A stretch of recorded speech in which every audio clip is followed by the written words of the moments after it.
Abu Hurairah meriwayatkan bahwasanya Nabi sallallahu alaihi wasallam merasa kehilangan beberapa orang pada sebagian salat. Lalu beliau bersabda, laqad hamamtu an amura rajulan yusalli bin nasi summa ukhalifa ila rijalin yatakhallafuna anha fa uharriqa buyutahum. Artinya, sungguh aku berkeinginan, ujar Nabi, untuk memerintahkan seseorang laki-laki untuk salat dengan manusia. Kemudian aku berpaling kepada orang-orang yang ketinggalan daripadanya, lalu aku bakar rumah-rumah mereka. Ya Nabi, aku ada rencana, karena begitu kamat nang lain ku suruh jadi imam. Aku mengontrol masyarakat nang kada berjamaah. Siapa kada berjamaah, aku bakar rumah mereka.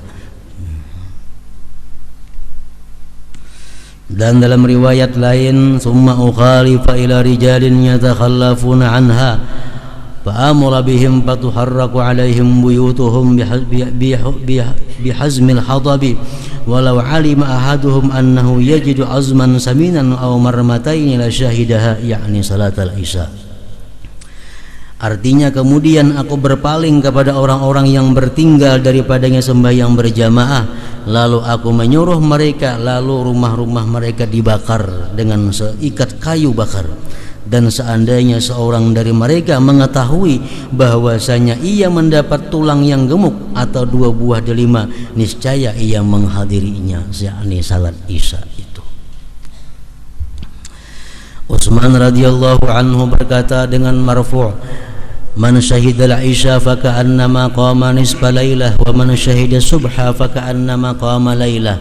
Artinya, barang siapa yang menghadiri sembahyang isya berjamaah, maka seolah-olah ia mendirikan setengah malam, beribadah setengah malam.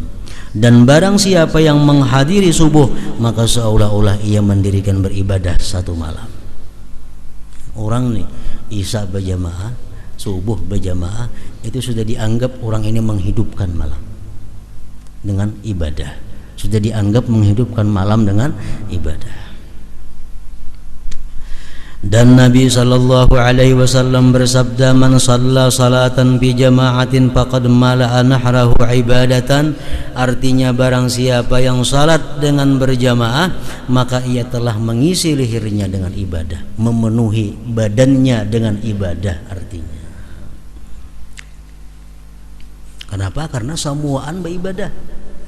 Orang sembahyang berjamaah itu mata jangan kepasahapan, ibadah. Telinga mendengarkan bacaan imam, semuaan gerak-geriknya adalah ibadah. Man shalla salatan bi jama'atin faqad mala'a nahrahu ibadatan. Artinya, barang siapa yang salat dengan berjamaah, maka ia telah mengisi lehernya dengan ibadah. Nah, keutamaan sembahyang berjamaah tadi dan ancaman-ancaman bagi orang nang kada sembahyang berjamaah itu ditujukan untuk kaum laki-laki yang balik, berakal, merdeka, sihat. Bagi kaum perempuan kada diancam dengan sedemikian ancaman kalau kada sembahyang berjamaah.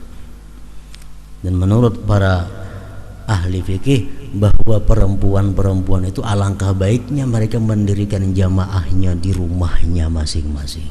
Itu paling baik, lebih ganal pahalanya daripada umpat ke masjid atau kelanggar ke musalla.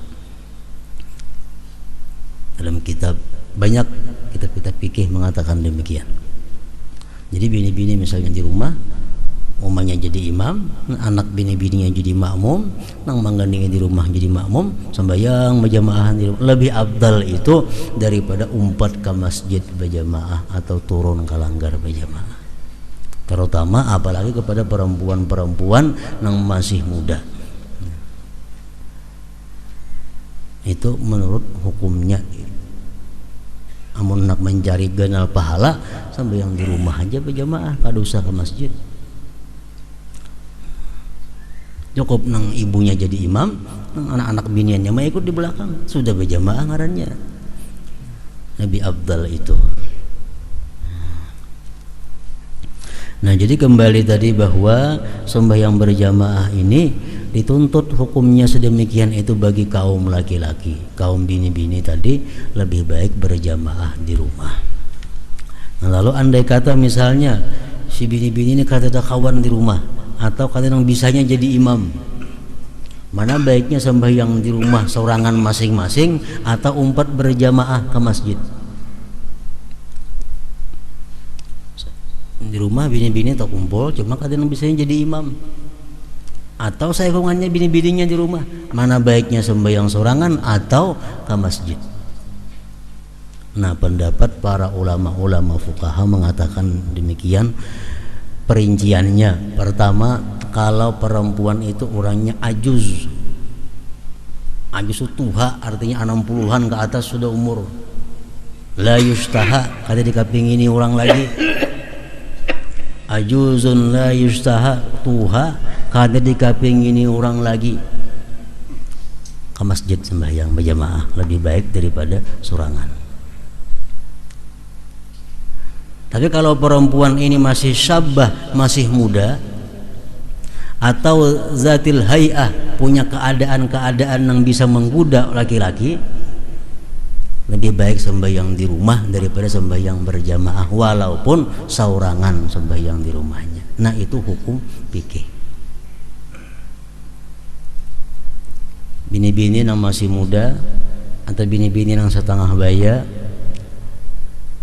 yang masih punya hay'ah, yang masih bisa dikapingini orang, nah, ini lebih baik sembahyang di rumah saurangan daripada turun ke masjid berjamaah. Nah, itu hukumnya. Jadi mau nak mencari pahala banyak, di rumah aja sembahyang saurangan. Lalu bila ada perempuan-perempuan yang muda ini sembahyang berjamaahan juga umpat ke masjid, nah ini perempuan salah mencari pahala. Berarti ada anak pahala yang banyak.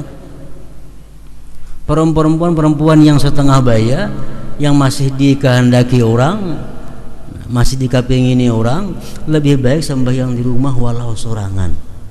Nah, bila ini sembahyang ke masjid juga umpat, berarti ini kada hendak pahala nanggana.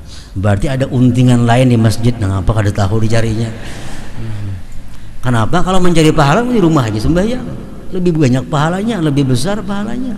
Nah, apa dicari? Perlu dicurigai itu. Nah, perlu dicurigai. Berarti orang ini kada mencari pahala. Kalau mencari pahala sembahyang di rumah.